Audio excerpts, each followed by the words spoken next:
The last time I trusted someone fully, I ended up meeting a younger version of myself at the door. It was Tuesday evening. Nothing special, just pasta night. And I was halfway through grading my students' essays. Red pen in one hand, glass of Pinot in the other. That's when the doorbell rang. I opened it to find a young man standing there. Tall, awkward, familiar in a way that made my spine whisper things I didn't want to hear. "Mr. Adam Keller?" he asked. "That's me," I said. He stuck out his hand like we were meeting at a job fair. "I'm Eli Brenner. I'm your son." Now, I've heard some wild stories in 2 decades of teaching teenagers, but that one stole the crown, scepter, and the entire throne. From the kitchen, my wife Monica was chopping vegetables like she was trying to win a gold medal in passive aggression. Her voice drifted over. "Who is it?" I answered without thinking. "He says he's my son." The knife stopped. The towel dropped. And that, my friend, was the last moment my marriage resembled anything like the smiling Christmas card photo we had on the mantel. "Excuse me." Monica's face did a speed run through every stage of grief before landing on fury. "You're what?" Eli held up a birth certificate. "My mom was Jessica Brenner, University of Michigan, sophomore year. I was born in 2008. Jessica." The name hit like a song lyric I hadn't heard in years. 3 weeks. 1 summer. No closure. No forwarding address. And apparently, no contraception. Monica didn't care about nuance. 20 years, Adam. 20 years, and this. "If it's even true," I said. Eli pulled out a photo. There I was, arm draped around Jessica, smiling like I hadn't just detonated the next 2 decades of my life. Monica turned to me, eyes blazing. "You cheated." "I didn't know," I said, and meant it. But you try telling the truth when it's wrapped in a teenager with your jawline and your worst habit of pacing when nervous. Monica didn't just kick me out. She launched me. Suitcase packed before I could find my toothbrush. Her last words before slamming the door? 30 minutes, Adam. Be gone." So I left. Not just the house. Not just the woman. I left the version of myself that still believed the past stayed in the past. I sat in a Holiday Inn room across from Eli's and stared at the ceiling while my phone buzzed once. A text from Monica. "Please don't come back." I didn't cry. I didn't drink. I just opened the motel drawer, stared at the Bible inside, and whispered to no one in particular. Round 1 goes to betrayal. Let's see how the later rounds play out. I met Eli at the diner the next morning. He ordered black coffee, no sugar. Just like me. I didn't point that out. Didn't feel like scoring genetics trivia points when the scoreboard of my life already read, Adam. 0, consequences, 47. We sat in the corner booth like 2 spies who didn't know whose side the other was on. "So," I started, "your mom never told me." "She tried," he said, staring into his cup like it held the whole truth. "You transferred schools by the time she found out. She didn't want to track you down and wreck your life." Mission accomplished anyway, I thought. But I kept it to myself. Eli wasn't smug. He didn't throw it in my face. He was calm, measured, the kind of kid who'd seen too much disappointment to enjoy dishing it out. "I'm not here to mess anything up," he added. "I just wanted to know where I came from." I nodded, because what else could I do? Paternity test pending, guilt not required. Still, I felt like I owed him something. Maybe not fatherhood, but answers, at least. I was a mess back then, I admitted. Not that it excuses anything. I didn't even know Jessica kept the photo. "She kept everything," he said. "Even your old letters." That hit harder than I expected. I hadn't thought about those scribbled notes in years. Funny how life has a way of saving the receipts when you're trying to forget the purchase. Just then, my phone buzzed. "Monica." I didn't answer. Not because I was mad. Because I knew it wouldn't be a conversation. It'd be a verdict. Eli watched me put the phone face down. "She hates me now, huh?" "No," I said slowly. "She hates me. You're just the package the truth came in." He nodded. Didn't flinch. This kid had the composure of a war vet. After breakfast, we walked out to the parking lot. I offered him a ride, but he shook his head. "I'll see you around, maybe," he said. "You will," I promised. And for the first time in a long time, I meant something when I said it. Back at the motel, I sat on the edge of the bed, staring at a message Monica had left. I talked to my sister. "We're moving forward. Expect papers." So that was it. 2 decades, boiled down to papers. Not a fight. Not a hug. Not a final shared cup of coffee in the kitchen we built together. Just litigation and loneliness, both arriving via text. But something else arrived that day, too. A memory I couldn't shake. Last Christmas, Monica had been distant, distracted, her smile always half-loaded.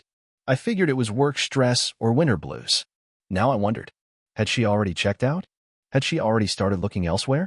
A thought settled in my chest like a stone. What if Eli wasn't the betrayal? What if he was just the match that lit the powder keg Monica had packed for years? Because now I wasn't just mourning a marriage. I was starting to suspect I hadn't been alone in the role of accidental saboteur. And buddy, that suspicion? It was about to grow teeth. I didn't sleep much after that. Not because of Eli. Not even because of the looming divorce. What kept me up was something smaller. Slipperier. Like a word on the tip of your tongue you can't quite place. Something was off. I kept replaying the last 6 months with Monica. The late-night phone calls she'd step outside to take. The extra workouts. The locked bathroom door while she caught up on emails. I chalked it up to midlife recalibration. We all have those. New hobbies, new routines, a little soul-searching. But this didn't feel like recalibrating. It felt like rehearsing. For an exit. The next morning, I dropped by the house to grab a few more things. Monica was at work. Her car wasn't in the driveway. Good. I wasn't ready for another Adam leave encore. I used my old key. It still worked. That surprised me. Inside, everything looked the same. Except cleaner. Like someone had wiped the house down of my fingerprints, but left all the furniture. My mug was gone from the dish rack. The family photo in the hallway was replaced with an abstract print. On the nightstand, hers now, I guess, sat a phone charger I didn't recognize. Sleek. Newer than mine. Different brand. That's when it hit me. Something wasn't just off. Something was missing. Me. I wasn't just being pushed out emotionally. I was being erased physically. Quietly. Strategically. On a hunch, I checked the trash can in the bathroom. Inside, under layers of tissues and cotton pads, was a receipt. Fancy wine. Hotel name I didn't recognize. Dinner for 2. Timestamp? Last weekend. The night after I'd met Eli. Monica hadn't just been furious. She'd been busy.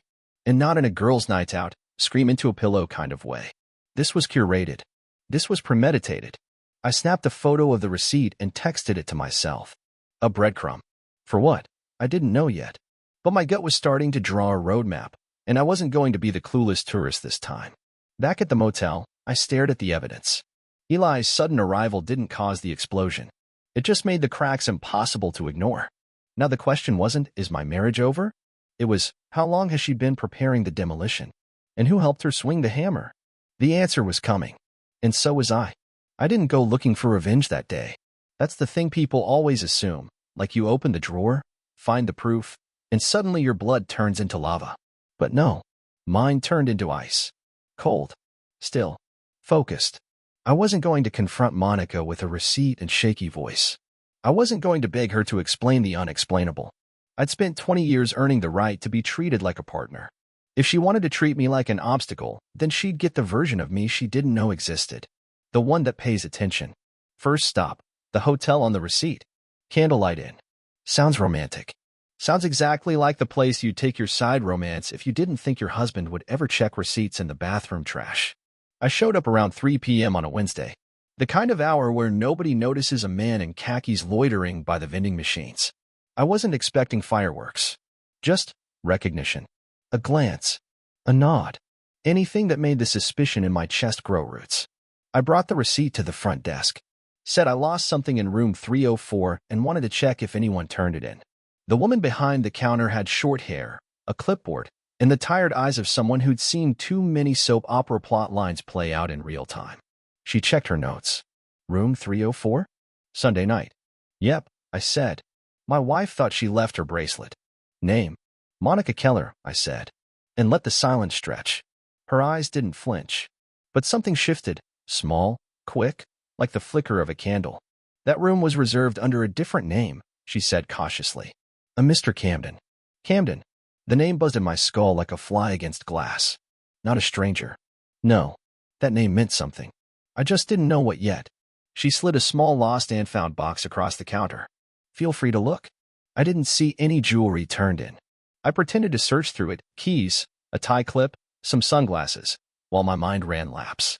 Camden. Back at the motel, I did what any high school teacher with too much time and a Wi-Fi connection would do. I went hunting. First stop, Monica's LinkedIn. There he was. Drew Camden, director of business development at her firm. I'd seen him before. Once, briefly, at the company Christmas party. Tall, overconfident. The kind of guy who wore cologne like it was armor and told stories that always ended with him being the hero. Back then, I thought he was harmless. Just another sales guy with veneers and a fake laugh. Now I knew better. Now I had a name to the pattern. I didn't go straight to Monica. I didn't send the screenshot. I just watched. I waited. Over the next few days, she called once. Left a voicemail. Her voice sounded softer. Like the fury had been sanded down to confusion. Adam, we need to talk. Please. Just call me. I didn't. Not yet. Instead, I went to our bank. Opened a separate account. Moved half of our joint savings into it. Left a clean paper trail. No deception. Just preparation. Then I called my friend Alex. Lawyer. Played rugby with him in college. Real sharp. Real discreet. Walk me through what happens if this marriage ends ugly, I asked. He didn't say much. Just breathed into the phone for a moment, then asked, what did she do? Nothing yet. But I'm building a file. He didn't ask more. Just gave me his assistant's number and told me to come in Monday. Now, if you're wondering why I didn't scream or kick down a door or sob into a bottle, here's your answer. Because I still loved her. Or maybe I loved the memory of her. Or maybe I was just clinging to the idea that the person I built a life with hadn't turned into a stranger. But that illusion cracked for good the next Saturday. I parked down the street from her gym. The one she suddenly started frequenting 4 times a week after never showing interest in fitness beyond hiking on vacation. At 6:27 p.m., she walked out. Hair damp. Wearing makeup that didn't scream cardio. Then he followed. Drew Camden. They didn't hold hands. Didn't kiss. They weren't stupid. But he touched the small of her back. Just once. Just briefly. And she leaned into it. Not the lean of a coworker. The lean of a woman who'd already replaced what I was still trying to save. I didn't move. I didn't blink. I just sat there while the windshield slowly fogged around the corners. Then I went back to the motel and opened a new folder on my laptop. I called it Exit Strategy. Not because I was planning a grand escape, but because now, for the first time, I knew something Monica didn't. I wasn't her victim. I was her equal. And I had just stepped off the chessboard she thought she controlled. You never think your marriage might end in a parking lot. Not in a courtroom. Not on a tropical vacation. Not in front of a counselor sipping from a mug that says feelings are valid. No. Just you, your steering wheel, and a woman who used to whisper grocery lists into your shoulder, now leaning into another man like he's the next logical chapter. And still, no yelling. No horn honking. No dashboard punching. I sat still. Because if I moved, even an inch, I might do something irreversible. And I wasn't done watching yet. They didn't drive off together. Monica got into her car. He got into his. Respectable distance. Plausible deniability. Like good little sinners rehearsing for a lie detector test. That night, I didn't go back to the motel. I went to the school where I taught. Campus was empty, lights mostly off. But I had a key, and I needed to be somewhere that didn't smell like motel shampoo and betrayal. I sat in my classroom. Room 208. Senior Lit. The room where I taught Othello and The Great Gatsby and talked about the fine line between trust and delusion. Now here I was. A real-life character study in watching your world collapse with perfect grammar and no backup plan. I opened my laptop. Opened the folder, Exit Strategy. Started a document titled, What I Know. Monica and Camden. Hotel on March 3rd. Receipt. Seen exiting the gym together. March 10th. Physical contact. Light, but present. Phone calls after midnight. For recorded in the last month. Logs saved. I wasn't building a case for court. Not yet. I was building something for me. Because betrayal makes you doubt your own shadow, and I needed evidence that I wasn't crazy. I stared at the screen until the sun came up, then drove to a diner and ordered eggs I couldn't taste. The waitress smiled and called me Han, and I nearly cried, not because of her kindness, but because I couldn't remember the last time Monica had looked at me like I wasn't a burden. When I got back to the motel, my phone was blinking. 2 missed calls. Both from Monica. 1 voicemail. I didn't listen right away. I cleaned the sink first. Rearranged my books. Read the motel fire escape plan for the 3rd time. Then I pressed play. Adam. I don't know how to say this. I didn't want to say it like this. That's never a good opener. If someone says, I don't know how to say this, it's usually because they already did, and you just haven't caught up. There's someone else, she continued. It didn't start how you think. I wasn't looking for it, but it happened, and I can't ignore it anymore. I sat on the edge of the bed, silent. I'm sorry, she whispered, voice cracking in that delicate way only guilt can do. I never wanted to hurt you. I swear. I didn't feel seen anymore. That was the part that got me. Not the affair. Not the lies. The justification. The attempt to wrap a knife in silk and call it a ribbon. She didn't feel seen? Lady, I rearranged my entire life so she could take a night course, start yoga, and spend weekends reconnecting with herself. I sat through dinner with her book club when they ran out of wine. I learned her favorite red. Bought her a mug warmer because she hated cold coffee. And now I was invisible? Sure. Fine. I played the message twice. 3 times. Each time, the words got colder. Then I saved it in the folder. At this point, you might wonder why I hadn't confronted her. Why I didn't throw it in her face. Here's the answer. Because she expected that. She expected chaos. Tears. Screaming. A grand scene to validate her story of a love that faded because we were both so different now. But I wasn't giving her an excuse to rewrite history. I was giving her quiet. And quiet, my friend, is louder than any shouting match. Monday morning, I met with Alex, my lawyer friend. He was wearing a gray suit that made him look like he charged more than he did. I laid out everything. The photos. The receipts. The voicemail. He didn't flinch. Just took notes like he was writing a shopping list. Do you want to fight dirty? He asked. No, I said. I want to win with my dignity. Good, he said. Because I've seen what dirty looks like, and you've got too much poise for that. He smiled. Also, you've got the kind of voice juries like. That made me laugh. First time in weeks. We talked strategy, spousal support, the house, the retirement fund. Then I asked, can I serve papers, quietly? He leaned back. Like, in a way that'll rattle her more than a knock on the door? I nodded. He smirked. Oh, I've got just the thing. And just like that, I had a plan. Not revenge. Not rage. A precise, surgical extraction. The kind of move you only make when you've stopped asking why someone broke your heart and started preparing the bill for the damage. Monica had made her choice. Now it was my turn. The thing about serving divorce papers isn't the paperwork. It's the timing. You don't drop the bomb when the target's expecting it. No. You wait until they're smiling. So I gave Monica a smile to wear. It was her birthday. Not a milestone 142, but she made it sound like a coronation. She'd planned a dinner with friends, colleagues, and one very special guest whose name she carefully didn't mention. A private dining room at that upscale bistro where water costs $6 and everyone claps when the dessert arrives. I sent flowers. Not roses. Those are for love. I sent white tulips. Elegance with just a touch of frost. The card read, for the woman who taught me the value of silence. She posted them on Instagram. Thank you, Adam. Always so thoughtful. Heart emoji. Swan filter. I sent the photo to my lawyer with the caption, you ready? He was. You ever see someone get served mid-toast? I hadn't either, until that night. I didn't go in, of course. I'm not a villain in a movie. I stayed across the street, parked in my car, sipping coffee and watching my marriage end with all the ceremony of a bad reality show reunion. According to the process server, who had the politeness of a surgeon and the spine of a linebacker, Monica was just about to raise her glass when he stepped in. Monica Keller? She blinked.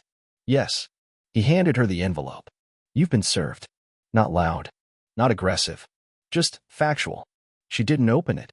Just stared at the crisp white paper like it was a dead bird someone left on her plate. People stopped clapping. I didn't see her reaction after that. Didn't need to. I had the moment I wanted. The moment she realized I wasn't going to be the sobbing fool in her rearview mirror. That I had teeth too. The next morning, I woke up to a text. What the hell was that? I didn't answer. At noon, another one.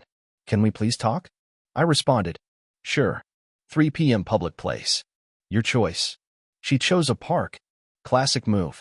Open space, neutral ground, trees to scream into if needed. I arrived early. Sat on a bench under a pine tree and watched a kid struggle to fly a kite that refused to leave the earth. Appropriate metaphor. She walked up wearing sunglasses and a soft beige sweater, like she wanted to project grace under pressure. Her jaw was tight. Her steps clipped. She sat, left a full foot of space between us. That was cruel. I thought it was efficient, I said. Didn't want to interrupt dessert. Her jaw tightened more. You humiliated me. Now you know how it feels, I said simply. She pulled off her sunglasses. Her eyes were red, probably from the dinner, maybe from guilt, maybe from the sudden realization that I was no longer her emotional punching bag. I didn't want it to be like this. Neither did I. But here we are. Silence. Then, how long have you known? I raised an eyebrow. Which part? That you emotionally clocked out 2 years ago, or that you were checking into hotels under someone else's name? Her mouth opened, closed. She looked away. I didn't mean to fall for him, she muttered. No one does, I said. They just stop standing up when it starts happening. She winced. He listened. He saw me. I nodded. And I folded socks. I get it. She looked at me, confused. What? Never mind, I said. The point is, you already left, Monica. I'm just catching up. Another long silence. The wind stirred the trees. A man jogged by with a golden retriever that looked happier than either of us. Do you really want to go through with this? She finally asked. That made me laugh. Not a bitter laugh. A surprised one. You say that like it's still my choice. I'm sorry, she whispered. No, you're not. You're just sorry it wasn't on your terms. She blinked, like that line physically landed. I stood up. The papers are clean. No dirt, no drama. Just a straight split. Take it. Sign it. You'll land on your feet. You always do. She looked up. And you? I smiled. I stopped trying to land. I'm building something new. I walked away before she could respond. The next day she signed. No delays. No counteroffers. Just one neat signature at the bottom of the page, like she was finalizing a business deal. That's when I realized something strange. It didn't hurt. Not the way I thought it would. Because by the time the ink dried, my heart had already let go. She had stopped being my home a long time ago. All I did was stop pretending I still lived there. Grief isn't loud. It's not wailing on the floor or throwing a whiskey glass at the wall like in the movies. It's silent grocery trips where you still reach for her favorite creamer before remembering she took that habit with her. It's muscle memory in the checkout line and ghost routines that no longer make sense. I moved into a small condo on the edge of town. 2 bedrooms, beige walls, a view of the train tracks. Every morning, I watched people come and go from a platform that never asked questions. It was peaceful. Too peaceful, maybe. But I needed peace more than company. Monica stopped texting. No more updates. No passive-aggressive, hope you're doing okay nonsense. Just silence. Cold. Efficient. We were a memory in her rearview mirror, and that's exactly where she meant to keep me. But here's the thing about Monica. She never accounted for legacy. People don't just disappear from your life. They echo. And sometimes, they echo in other people's mouths. I was packing up old files when Eli called. We'd been talking more slowly, cautiously. He didn't ask for anything. Just time. Coffee. Conversation. He was a smart kid. Thoughtful. Observant. I wanted to tell you something, he said one afternoon as we sat in a park drinking overpriced lattes. Shoot, I replied. Your wife came to see me. That sentence landed like a brick through a window. She what? He nodded. Last week. Showed up at the Holiday Inn, asked the front desk which room was mine. Brought me a box of pastries. Pastries? Yeah, the flaky kind. Didn't eat any herself, though. I leaned forward. What did she want? She said she wanted to understand what she was destroying. That made me laugh. Dry. Humorless. She said that. Verbatim. Then she asked me a bunch of questions. What you were like. What kind of father you might have been. My hands tightened around the cup. She doesn't get to do that. She doesn't get to walk out and then suddenly care about the backstory. Eli shrugged. I didn't answer most of them. Just told her I liked you. That you showed up. Which is more than most people in my life ever did. I sat back, letting the wind carry away whatever emotion threatened to rise. Thanks for telling me. She's unraveling, he said after a moment. I could see it. I didn't ask for details. Didn't need to. Monica always looked polished. Composed. Like chaos didn't dare smudge her lipstick. But guilt? Guilt wears through the foundation. Eventually, the cracks show. And apparently, they were showing enough that she'd gone looking for answers from a son I hadn't even known existed 6 weeks earlier. The irony didn't escape me. She used to hate kids. Always said she wasn't maternal. And now she was sipping lattes and playing philosopher with the living embodiment of a decision I never got to make. That night, I got an email. Not from Monica. From Camden. Subject line. A word, if you'll allow. I stared at it for 10 minutes before opening it. It read, Adam. I know I'm the last person you want to hear from, but I wanted to say there was never an intention to cause harm. What happened with Monica was unplanned. We didn't mean for it to unfold the way it did. She's struggling now, more than she lets on. If there's anything I can do to ease the transition, I'm open to that. I don't want hostility. Sincerely, Drew Camden. I didn't reply. Not because I was angry. Because he wasn't wrong. He hadn't planned it. She had. He was just the mirror Monica used to convince herself she still had light. But light doesn't leave you. You walk away from it. The next morning, I drafted my response. Short. Clean. Drew. I appreciate the note. I suggest you focus on Monica's needs. I'm doing just fine. Adam. I hit send, closed the laptop, and poured myself a drink. Not whiskey. Tea. Revenge isn't always fire. Sometimes, it's calm. It's clarity. It's knowing someone else is unraveling while you're putting yourself back together, quietly, steadily, without needing a crowd to watch. Later that week, I bumped into Monica. Not metaphorically. Literally. She was at the grocery store. Frozen foods aisle. Staring at a shelf of microwave dinners with a look like she was reading Greek. She turned, saw me, and froze. Hey, I said. She blinked. Hi. Silence stretched like bad elastic. You look, I began, then stopped. I know, she said. I'm not sleeping much. I nodded. She looked down at her cart. 1 bottle of wine. 2 frozen meals. A box of crackers. You okay? I asked. She hesitated. Not really. Camden. She snorted. He's in Boston. Got transferred. That explained the email. I thought he was the one. They always feel like the one when you're escaping someone else. I nodded. Fair. She looked at me again. Really looked. You seem whole. I am. How? Because I stopped waiting for an apology. Her eyes welled, but she didn't cry. Monica never cried in public.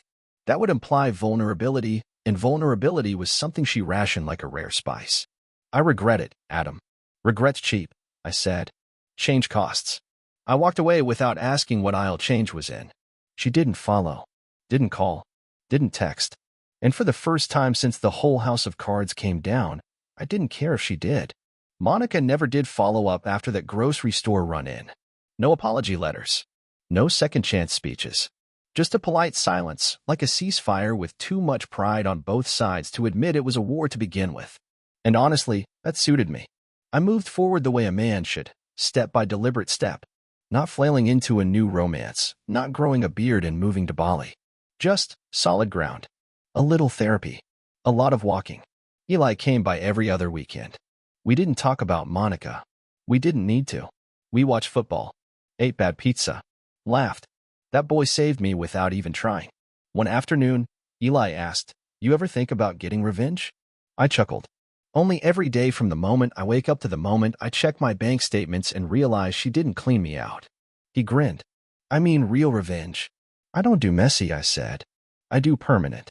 Because the truth is, revenge doesn't have to come with a soundtrack or a courtroom monologue. Sometimes, it's watching someone who thought you'd crumble realize you didn't even crack. 2 months passed before I heard Monica's name again. She was getting married. Not to Camden. He was in Boston, probably charming someone else's marriage to pieces. No, this time it was someone local. A dentist. Safe. Predictable. The irony nearly made me choke on my coffee. I got the news from her sister, of all people. Not because she wanted to stir the pot, just because she thought I should know. She invited Eli, her sister said. Not sure what she's thinking.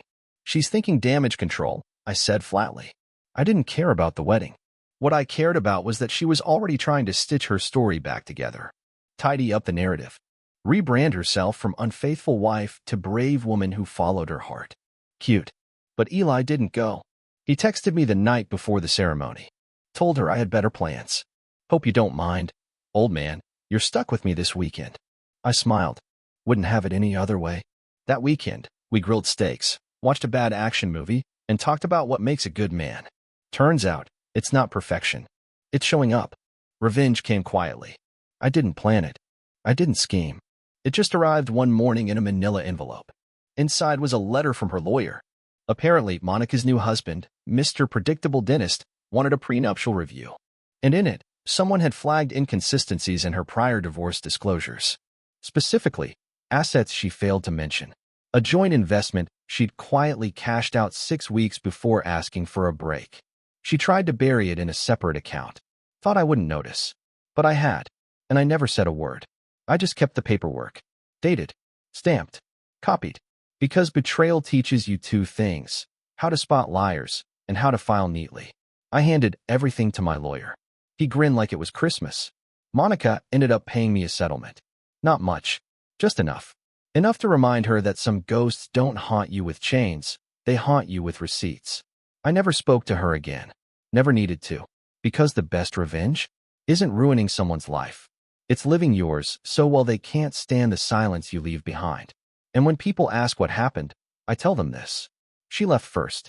I just followed her out with the door she forgot to close behind her. And locked it. Twice.